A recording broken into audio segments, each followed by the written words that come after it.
Welcome to the newest episode of Beyond the Fame with Jason Fraley. I'm your host, Jason Fraley, picking the brains of the top filmmakers, musicians, and artists of our time. The CMA Awards just honored country music's best on Sunday night, teeing up Wynonna Judd to rock the Birchmere in Alexandria, Virginia this Wednesday for the first time since the pandemic. I caught up with the country music legend to see how she spent this past year of quarantine. Okay, so I have a saying, and I'm going to use a lot of those today because I'm one big metaphor right now. Everything is not okay, and I'm okay with everything because it's a devastatingly beautiful time for music. We're creating, we're like farmers. Think of it this way. I'll set a sort of the metaphor for seasons. Spring, you plant, and you have a waiting period for the harvest. I'm waiting for the harvest, and that's what my project is about after this EP, Recollections. I'm working on what do you do after a winter? What do you do after a storm? You live again. After the war, men come home, babies are born 9 months later. Right, exactly. Listen, I have to say this out of the chute. I was raised on welfare, so when I talk, I'm not coming from a place of the privilege. I know that I'm privileged, and I am grateful for what I have, and I give a lot away, and that's what we're supposed to do. I'm coming from a spiritual place. When I say the things I do, this disclaimer means take what I'm saying from a perspective of being a mom and a wife and a farmer as I look at the pigs in the backyard. I live on a farm, and I don't talk like a celebrity. I don't even really deal with that word very well because I'm an artist, and to me, I've been on the road since I was 18. So where is that farm? Remind us. Where are you at right now? I live an hour outside of Nashville, where I bought a farm back in 1990 something, and I've had this land since I was a young girl. And now that I'm living on the farm, I'm living out my days with nature. I wake up in the morning and I'm on the land, and I leave the gate to do shows, and I come home and I leave. So it's been a lonely time. And when you're lonely, for me, isolation is on a bad day, solitude on a good day. It's true. And like you said a few seconds ago, it's going to inspire you and other artists to create some of your best work. I'm hopeful of that. I really am. Sometimes we got to look inward in moments like this, and some of the best stuff comes out of that. Look, we're in the meantime. I'm living in there. I read a book one time called In the Meantime. What do we do between all the plans we're making, right? I sing. Even if I'm not on stage, I sing. I've got my guitar right here because that's what I do, guys, in the good and the bad times, in the best and worst of times. I sing because country music is real people in the real world, and it's real life, and life is not easy. So we sing. We talk about the hard times. We talk about life, death. We talk about all of it. So this EP I'll tell you how it happened. I'm on Zoom calls with the fans. I've gotten to really appreciate the intimacy with one-on-one. We started to do Facebook Live, and the next thing I know, we've got 4, 5, 6 songs, and we just put them on an EP because we want people to hear the live. We want people to hear the live, not the perfection, not all the fixes and all the acrobats and whoa.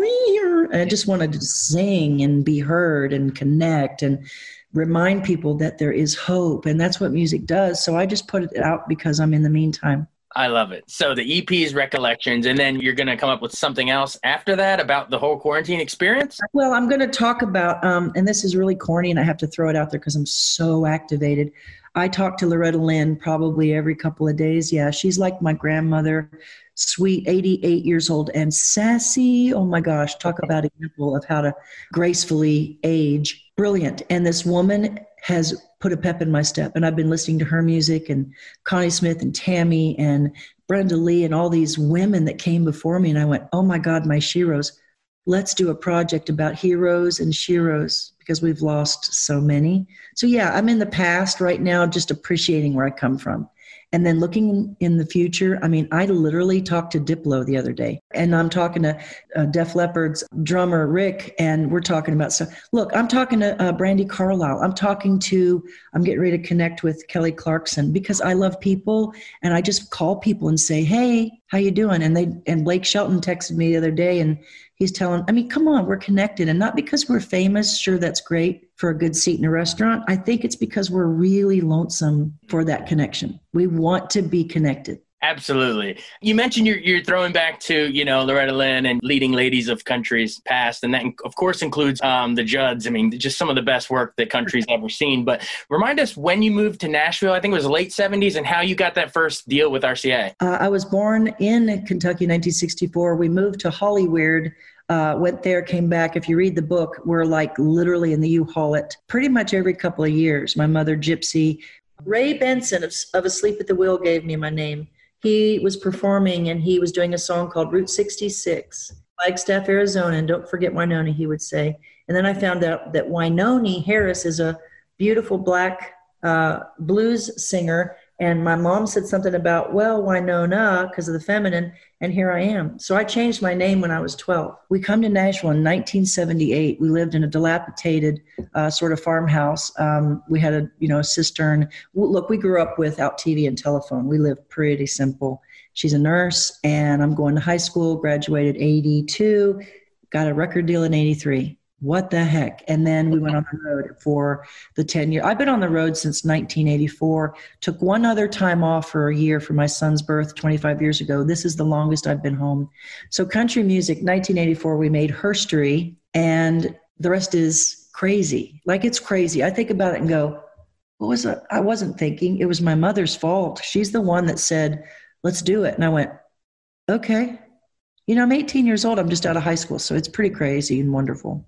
Yeah, I mean, God, we could spend all day talking about all the hits. I mean, Mama, He's Crazy, and Why Not Me, and Grandpa, Tell Me About the Old Days. It was really hard because I was a teenager still. In my heart was so free. I'm a very independent and free spirit, and my mom's very organized, and I'm just wanting to rock and do all kinds of Elvis, and she's all like, love can build a bridge, and I'm going, Mother, I don't want to behave. I want to rock, and she's going, mind your manners, and so I shared a bus with her for 10 years. I should win the Nobel Peace Prize. So for me, it's just, why not me? It's like when you hear that, what I love about those days, you knew who it was within a couple of seconds, right? Right.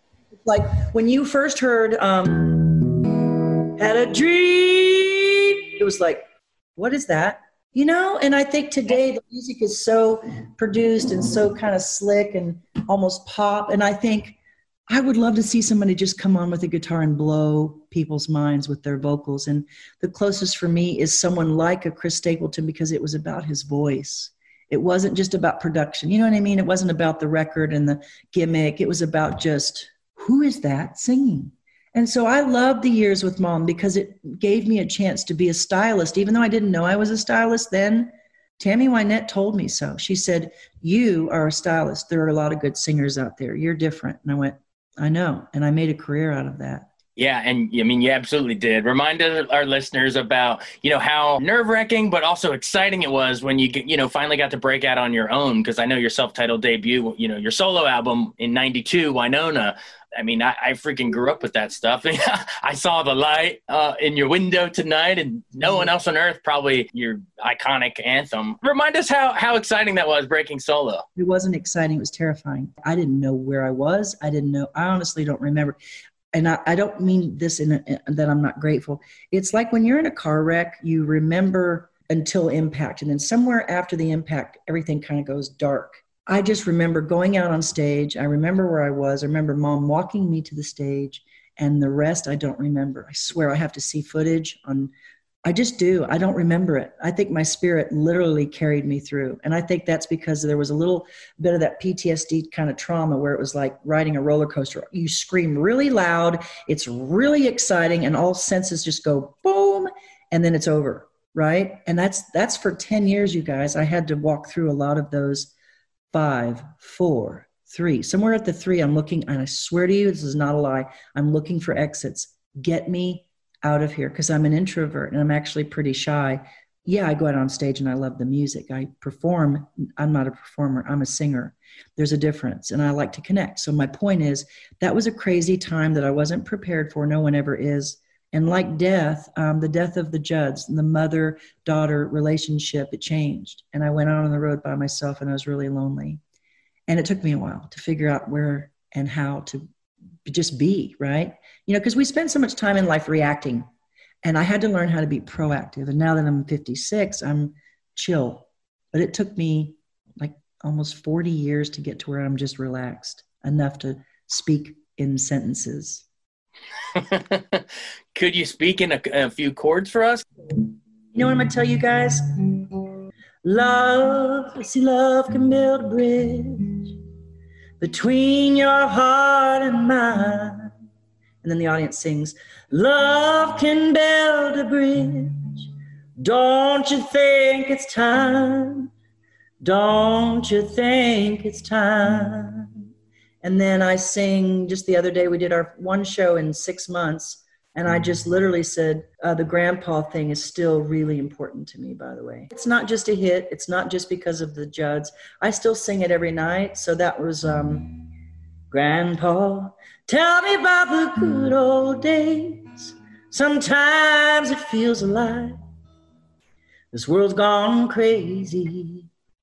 Grandpa, you know, I mean, come on. That's just important to life in terms of who doesn't love their grandpa, you know, and if you didn't have a relationship with your grandpa, I think that's just music brings out the, oh my goodness, you cry, you know, you're angry. God, this reminds me of my divorce. My fans always come up and say stuff like, yeah, I went through a really tough time. I was getting chemo and I would listen to one of your songs and I would look at them like, whoa, I've never heard that before. You know what I mean? And I hear it now and I go, I'm part of every day. And that's what country is. Everyday life, the good, the bad. That's what we do. We talk about what you're thinking. Ooh, that's a good one. I'm going to write about that. I just think it's time for us all to really, of course, sort of, I start my day with gratitude. Look, I struggle. I'll be honest with you. And people know this who know me. I struggle between the light and the dark a lot. You know, when you feel as deeply as I do and you're an empath, you feel the pulse of the world. Yeah, I do. I have to turn my phone off, I have no news apps on my phone because I can't continue to react. My adrenals are pretty shot after years on the road. I need some time and space to breathe. I cook. I stay really quiet because I'm listening. I'm trying to spend more time listening and less time talking and doing. And that's really hard, right? Especially in my gig too. It's you gotta stop talking, you just gotta listen. So thankfully you have a guitar that I can listen to.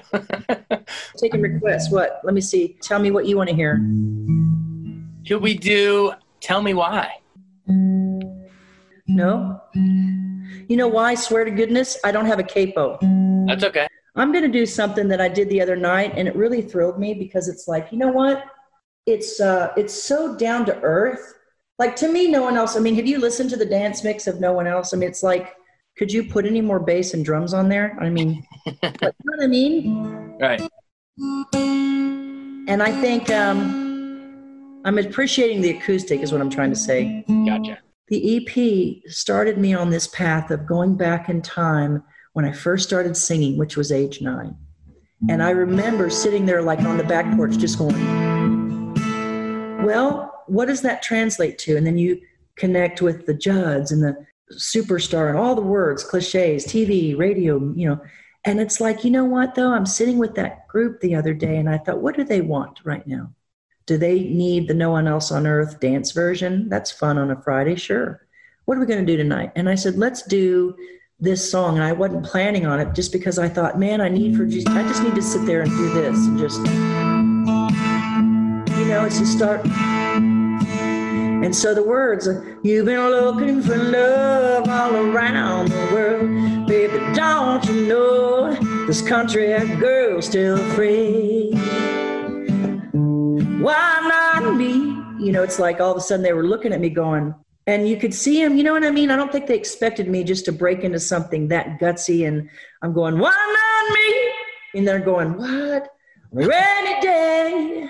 Why not me? Love your cares away. You know, because I'm trying to be fancy. And then he looked at me like, don't be fancy, be real, because he's my producer, Cactus is. And I just thought, just tell the story. And I think that's what country is reminding me of. You know, we get really fancy, but when you take off the extension, when you take off the lashes, baby, you've been looking for love all around the world, baby. Don't you know this country girl's still free? You know what I mean? It's like, that's what we want. So stay tuned. I'm going to come out with a record that hopefully will be so guts and glory. Maybe that's what I'll call the tour. Because, man, you got to have guts right now. And you got to have that glory moment that gets you through the storm. Thanks so much for joining us on Beyond the Fame with Jason Fraley. Remember to hit the subscribe button and give us a 5-star rating if you like what you hear. We'll see you next time.